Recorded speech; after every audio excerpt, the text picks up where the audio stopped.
Hello friends, this video on work and energy part 2 is brought to you by examfear.com. No more fear from exam. So with this we will conclude our discussion on work. So now we will start our discussion on energy. So what is energy? Energy is nothing but the capacity to do work. Capacity of doing work is known as energy.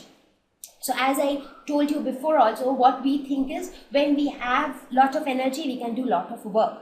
Now as soon as we keep doing work, we tend to lose energy. So that means an object which does work loses energy. That is absolutely correct. An object on which the work is done gains energy. So let us take the example. Let us take the simple example of the same ball. In this case, who is doing work? This hand is doing work. So why is hand able to do work? Because hand has energy. So let us suppose you have eaten lots of fruits, you have taken a glass of milk, so you have got a lot of strength, so you have a lot of energy. So since you have energy, so you are able to do work. So you are pushing that ball, so that means this hand is doing work. So hand is gradually losing energy. What happens to the ball? The ball was initially at rest. Now the object did some work on the ball, so the ball gained some energy, right? Due to this gain of energy, by gaining this energy, the ball started moving from one point to another, right? So that is the concept of energy. Any object which has energy is capable of doing work, but the object which does work will lose energy. The object on which the work is done will gain energy. So in this case, hand is doing work, so hand is losing energy. Ball is the object on which work is done, so ball is gaining energy, and by gaining this energy it starts to move. The SI unit which is used to measure energy is also joule, because energy and work are closely related. I mean, work is not possible without energy. If an object doesn't have energy, that object cannot do work. If an object does not do work, in that case, that energy cannot be gained or lost. Right? So work and energy are very closely related. So the unit which is used to measure work is the same as the unit which is used to measure energy. So SI unit of energy is also joule. Now let us look at the different forms of energy which we see around us. There are many different forms of energy. I have named some of them here. For example, we have kinetic energy, potential energy, heat energy, chemical energy, light energy, electrical energy, sound energy. There are so many different forms of energy. But in this lesson, we will only talk about the two forms of energy, that is the kinetic energy and the potential energy. This kinetic energy and potential energy are sometimes together known as mechanical energy. Right? So in this lesson, we are going to talk about kinetic energy and potential energy one by one. So now let us see what is kinetic energy. Energy by virtue of motion of a body. The word kinetic, what does it mean? Something which is moving, right?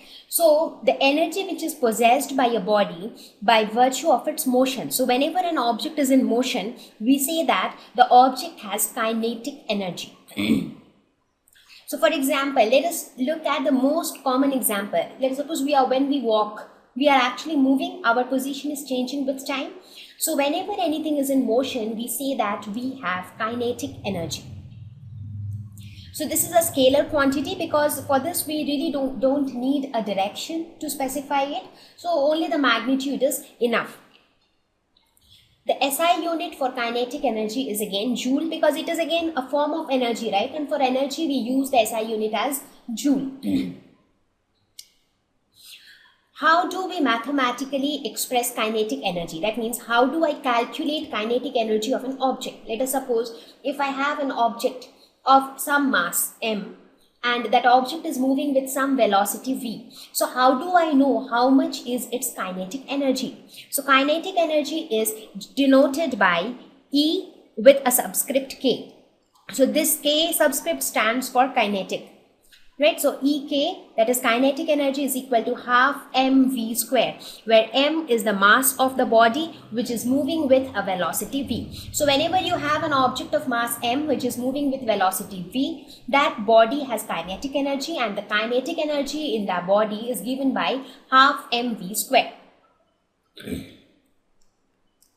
Let us look at some of the examples of kinetic energy.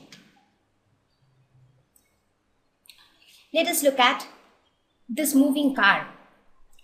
Now, the faster an object moves, the more work it does. For example, this car. Let us take the example of this car. Let us suppose if the car is dragging very slowly. So what do we say? We say that the car is doing very less work because it is taking a lot of time to reach from one point to another point.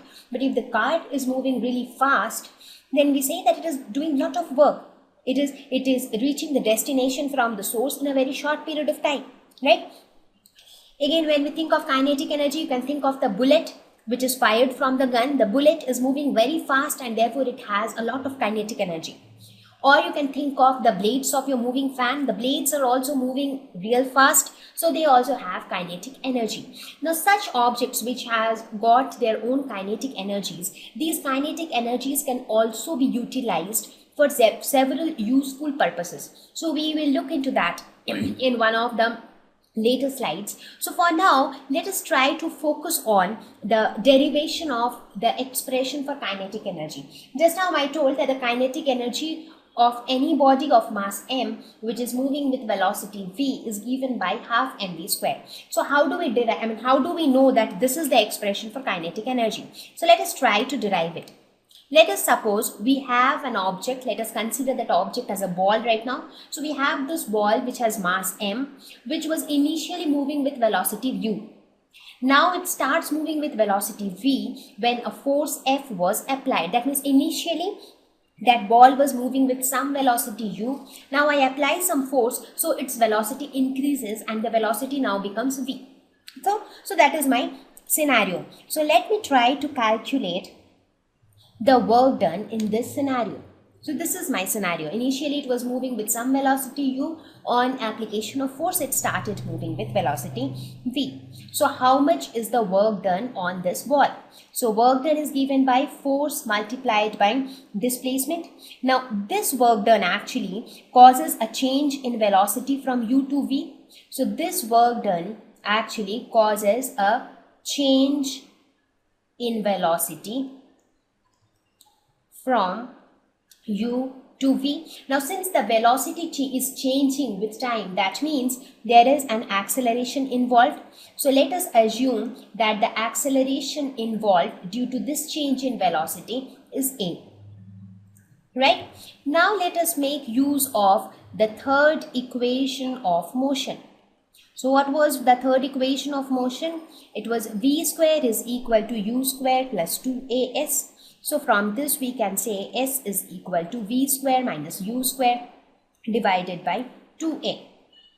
Now again from Newton's second law, we already know that force acting on an object is given by the product of mass and acceleration. So now putting this value for S and this value for F in this expression for work done, what do we get?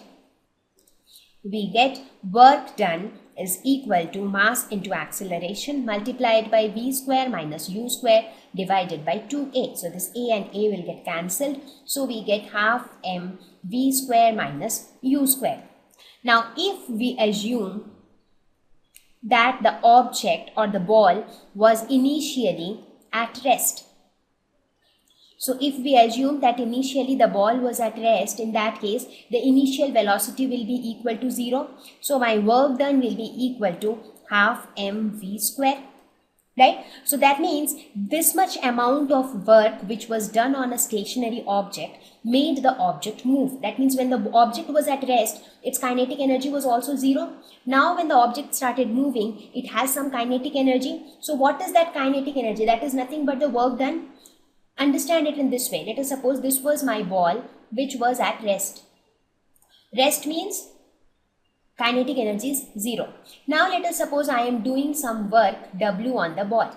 Some work W is done on the ball. And after that, the ball starts moving, right? So now that means how much work is done on the ball total? W.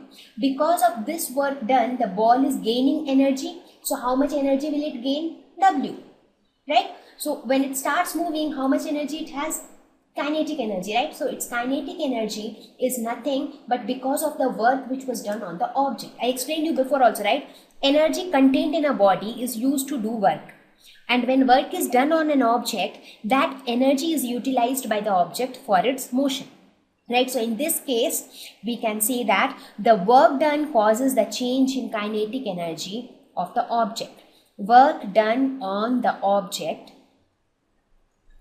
causes change in kinetic energy, because initially the kinetic energy was 0, now the kinetic energy is non-zero. So this change is brought about by this work done. So we can say that kinetic energy is equal to half mv square. So you understood the logic? Okay. Now let us look at some of the applications of kinetic energy in real life.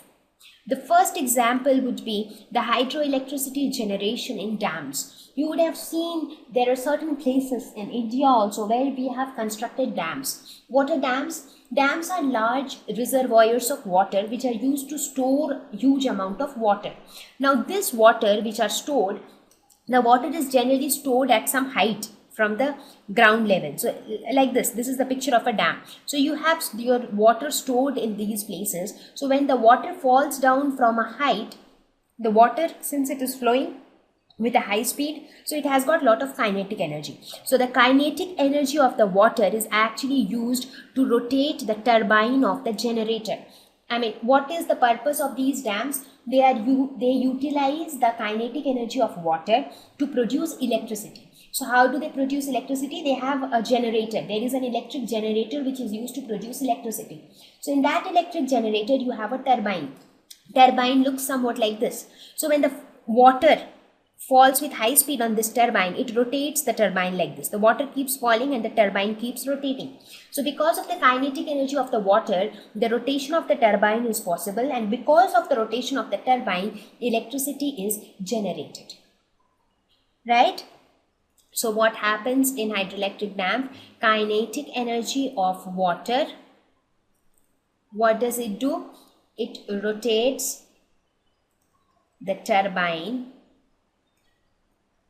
and electricity is generated. Right? Thank you. Please visit examfear.com to watch free educational videos, try free online tests, get the best quality study materials, study from the best tutors and mentors, and much more. Thank you once again.